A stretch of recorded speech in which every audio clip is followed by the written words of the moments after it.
Texas Tech football hit the road to start off conference play after a rough start to the 2023 season. Coming up, MCTV's Nathan Boles has a recap of the Red Raiders' showdown with West Virginia. Texas Tech University has reached another milestone after the university officially released the latest enrollment numbers. We'll let you know how many Red Raiders are pursuing a degree in 2023. And a local group that has helped grow the art community in Lubbock is also helping locals appreciate cinema through a unique annual event. We'll have the details on this year's edition of the Flatland Film Festival. This is the MCTV Weekday Update. Welcome to the Monday edition of the MCTV Weekday Update. I'm Max Bohannon. And I'm Mia Fletcher. Week 4 for Texas Tech football has come and gone, but probably not the way most fans expected earlier this year. MCTV's Nathan Boles joins us in the studio with the latest details on another disappointing weekend for the Red Raiders. Nathan? Thanks, Max and Mia. Texas Tech football is 1-3 this season. It's their worst start since 1993 after Saturday's loss to West Virginia. Starting quarterback Tyler Shuck went down near the end of the first quarter and had to be carted off the field. Joey McGuire confirmed today Shuck has a broken fibula and will need surgery. He'll be out 6 to 8 weeks. Baron Morton came in for the rest of the game and will be the starter going forward. McGuire talked about what Shuck has dealt with in the weekly press conference. You know, with Tyler, it was a scramble and the guy came down on his leg. What's crazy, I mean, you're talking about a tough dude. I mean, I think he played 3 plays last year with a broken collarbone, and that very next play, he had already hurt himself and was still, he thought it was just an ankle. You know, he didn't realize that he broke it. So he made a throw the very next play, and everybody kind of saw it. It doesn't look good on film and everything or on the TV copy, but, man, just a tough dude. Coming up later, I'll have highlights from the game and what's happening in other Texas Tech sports, including some very big wins for a couple of programs. Back to you, Mia. Thanks, Nathan. In campus news, Texas Tech is celebrating a milestone after welcoming another class of new students to the university. Earlier today, Texas Tech President Lawrence Skuvenak sent out a memo stating that Texas Tech has set a new fall enrollment record of 40,944 students. The new enrollment is 400 students higher than last year and almost 300 more than Tech's previous all-time record of 40,666 students set in 2021. Last year's enrollment marked the first decrease in attendance after the university set 15 straight records from 2007 to 2021. Along with the overall increase in students, President Skuvenak's memo also states that this year's enrollment includes more than 7,200 first-year students, which is a 6% increase from 2022. Overall, more than 12,000 new students are attending this university this year. Tomorrow morning, President Skuvenak will deliver his State of the University address in the May Gin Theater at 10 a.m. The president will discuss additional statistics and highlight the university's biggest achievements over the last year. The event is open to the public, but a live stream will also be available through the university's website, ttu.edu/livestream. With Texas Tech welcoming thousands of new students to campus, there's a good chance that many of them are still adjusting to the university.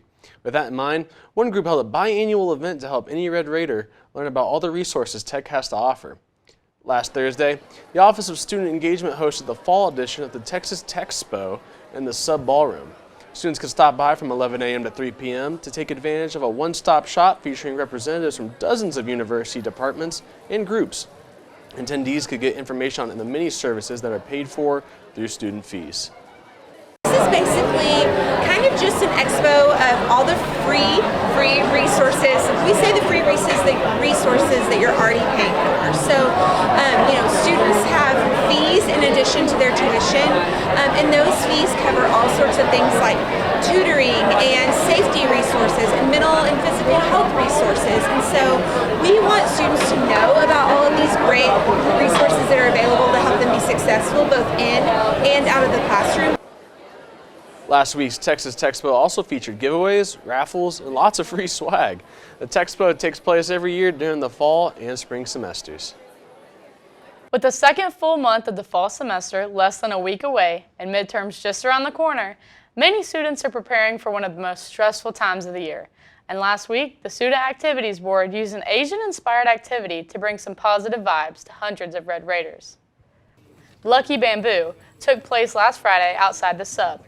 The event was the latest fun and free option on SAB's year-long calendar of events. Students lined up near the gazebo next to Red Raider Plaza to grab a bamboo shoot and plant it in a small jar. The final creation is meant to bring good fortune and positive energy to the owner. So we do these pot your own plant events every now and then, and the students really like them. They get to come out, put something in their dorm, all that sort of stuff. Lucky Bamboo is a little bit more special because it comes with like a sheet of paper that tells you like one stalk of bamboo means like wealth, two stalks of bamboo means health, all that sort of stuff. So the students really like that aspect of it as well. Lucky Bamboo took place between noon and 2 p.m. and SAB ran out of supplies right before the event finished. SAB is now preparing for their biggest set of events for the fall, Homecoming Week 2023. Homecoming Week is scheduled for October 9th through the 14th. It includes a week of fun and free events to help the student body get ready for the annual homecoming game at the end of the week. For a full list of events, visit homecoming.ttu.edu. Over the weekend, the South Plains area experienced another round of 90-degree temperatures, including highs just below 100 on Saturday. In fact, Lubbock's high of 99 degrees set a new daily record on the first day of fall. The Lubbock area has set quite a few records over the summer, but will that trend continue as we head into the fall? Let's take a look at the MCTV forecast. The MCTV tower cam has been showing mostly sunny skies today, with a few clouds out on the horizon. The sunshine should continue, the skies clearing even more as before this evening. Temperatures are once again warm, but highs should only climb into the low 80s this afternoon. Tonight, the sky should be completely clear, and temperatures will fall into the low 60s. There's even a slight chance temperatures could dip down into the upper 50s before sunrise. But overall, it should be a nice, mild evening. Tomorrow, we should see a near repeat of today's conditions, with sunny skies and temperatures again climbing into the high 80s. There's also no chance of rain forecast for the next few days. By midweek, temperatures will move back around the 90-degree mark, but hopefully we are seeing the last of the 90-degree highs this week. Both Wednesday and Thursday are forecast to be back in the low 90s, with mostly sunny skies each day. Looking ahead, another hot day on Friday currently marks the last day with temperatures expected above 90 degrees. There's also a slight chance of rain back in the forecast as we head into the weekend. As we mentioned earlier, the Texas Tech football team failed to find the win column over the weekend, but luckily, they weren't the only Red Raiders representing the university. MCTV's Nathan Boles joins us again with more details on Tech football's loss, but some better results from a couple other Texas Tech teams. Nathan? Thanks, Max and Mia. Texas Tech football was picked 5th in the Big 12 preseason poll. It didn't seem likely that Texas Tech would be 1-3 with a loss to a team picked almost to the bottom. But here we are. About 5 minutes into the game, though, Malik Dunlap actually picked off West Virginia to keep going from last week's 2-interception game against Tarleton State. The thing is, you started to see issues here as Tech only got 3 points off of that. Later, Ben Roberts gets his first interception of the season. That's in the second quarter as Tech's down 10-3, but they couldn't get anything off of that either. So you got to fast forward all the way to the fourth quarter when Baron Morton throws one up to Jerron Bradley, and finally Texas Tech scores a touchdown to make it a one-score game, down just 13-10. But West Virginia ended up having to answer their own. Next drive, Nico Marchiol threw one to Cole Taylor in the end zone, and that's a touchdown for West Virginia to put them back up 2 scores, 20-10. Fast forward, Texas Tech, minute 42 left. Baron Morton throws one down the sideline to Jordan Brown. Good catch, but or at least they called it a little bit out of bounds, but upon further review, he had control and he had a foot inbounds, so the call's overturned. Big catch there for Jordan Brown to get the Red Raiders a first down. Later, 4th and 2 with under a minute to go. Taj Brooks, he had 25 carries in this one, but he didn't have another carry all game, almost 150 yards in this one. So fast forward, best chance Texas Tech had to tie the game. Morton to Jaden York in the end zone, but maybe York should have gotten it. Maybe Morton threw it high. Either way, it's incomplete. Tech doesn't convert the 4th down afterward, and West Virginia held on to beat Texas Tech 20-13. Linebacker Josiah Pierre said the defense is always ready to put the fire out, but he said this team just needs to come together. But I feel like as a defense, we made a big step today and a big jump of really just forming our identity and sticking together. Like, we bend, but we don't break. But that could be not just for defense, but our whole identity as a team, like not just as a team, but as a fan base, as a union, as a university, like we bend, we don't break. And that's why I feel like our identity is as Texas Tech. Throughout any situation, you know, we're going to keep fighting through it. But as a defense, I feel like, you know, we made a big jump, but we had to come together as a team and just keep going. Texas Tech will be up against a familiar face in the Houston Cougars, and not just because Tech has played them in the last 2 years. This year, they'll face a quarterback that led them to wins over Houston, as well as Texas last season. Kickoff between Texas Tech and Houston will be at Jones AT&T Stadium this Saturday at 2:30 p.m. Both teams lost their Big 12 opener, so they're trying to get into the win column for conference play. Now, there are highlights in the other football, as number 25 Texas Tech soccer went on the road to play number 14 Texas on Thursday and Baylor on Sunday in important Big 12 matchups.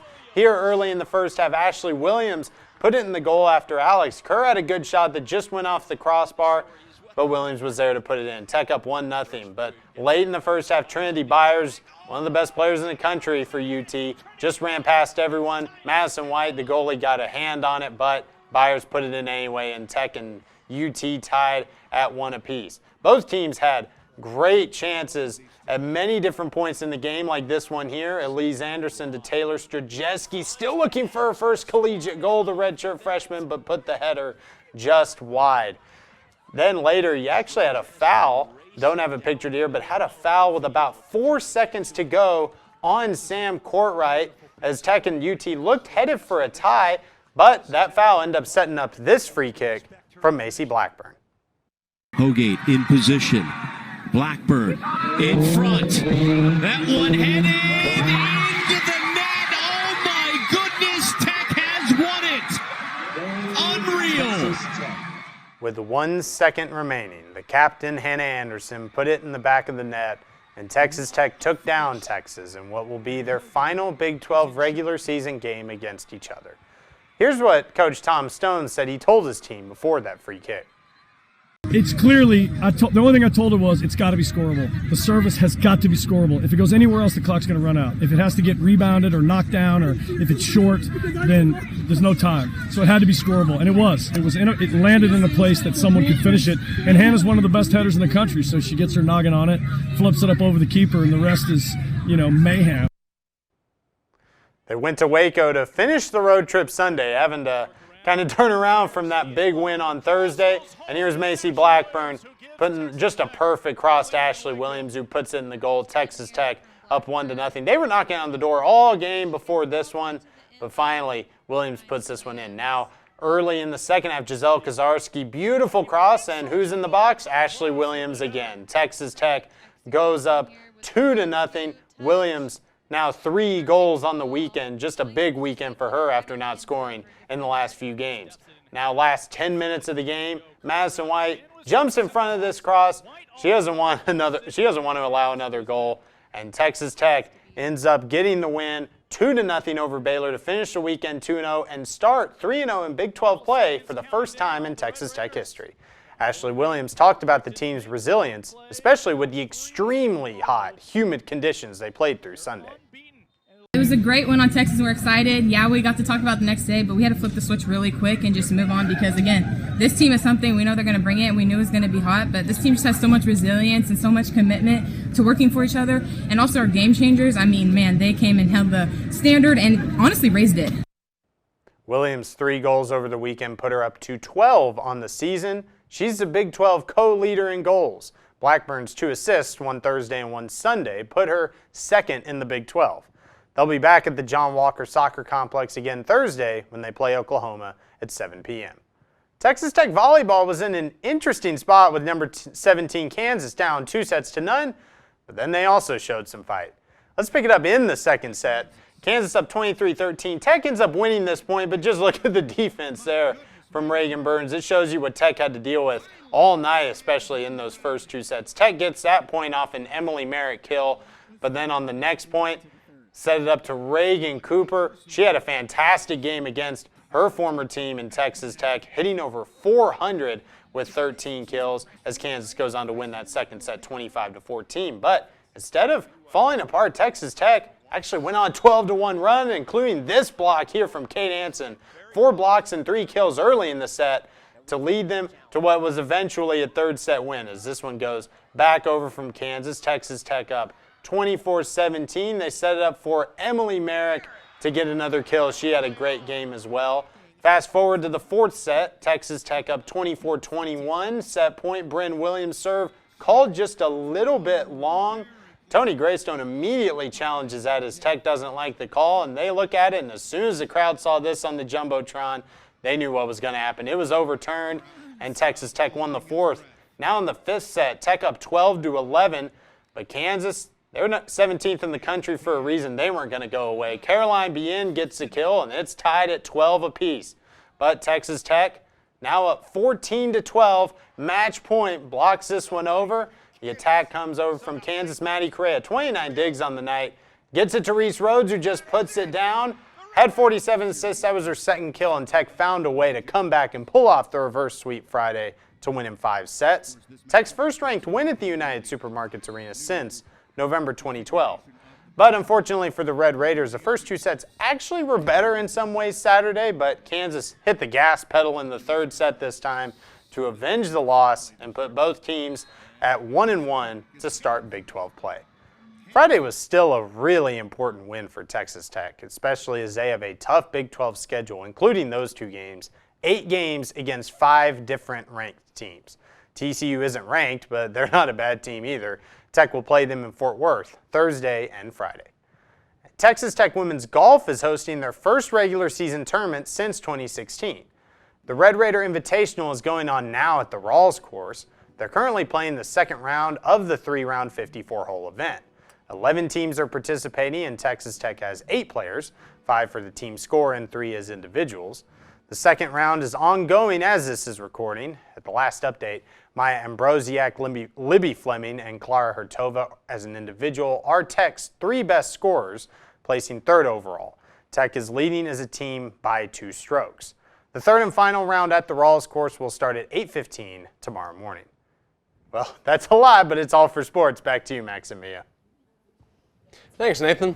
Tech Athletics had a busy weekend, but there are also plenty of other events taking place here in the Hub City. One of those events featured some aspiring filmmakers from around the world who are hoping to help locals grow their appreciation of independent cinema. The Flatland Film Festival took place Thursday, Friday, and Saturday at the Louise Hopkins Underwood Center for the Arts. The 3-day event featured screenings of several short and feature-length films. The annual film festival is one of the Hub City's largest cinema-based events, but Luca is working to grow in the film community by offer options throughout the year. So this is our only film festival, but we do have other opportunities to bring film to the community, including our Firehouse Presents programming, which brings movies, concerts, theatrical performances, and more to the Firehouse Theater for a free or affordable ticket price. Last week's festivities kicked off on Thursday with the first screening, followed by an opening night reception where local enthusiasts had the chance to interact directly with the creators of the films shown during the festival. The Flatland Film Festival wrapped up Saturday night after a full day of cinema, followed up by a closing party for all attendees. So Max, did you have a chance to check out the Flatland Film Festival? No, unfortunately not. I was watching Oregon put the smackdown on Colorado, but okay. it happens. That How was about a good you? game. I did not. I was actually watching the Cowboys lose. But oh, there we go. Yeah, but that's all for today's edition of the MCTV Weekday Update. Thanks so much for joining us, and be sure to check ttuhub.net every day for more news. We'll see you on Thursday.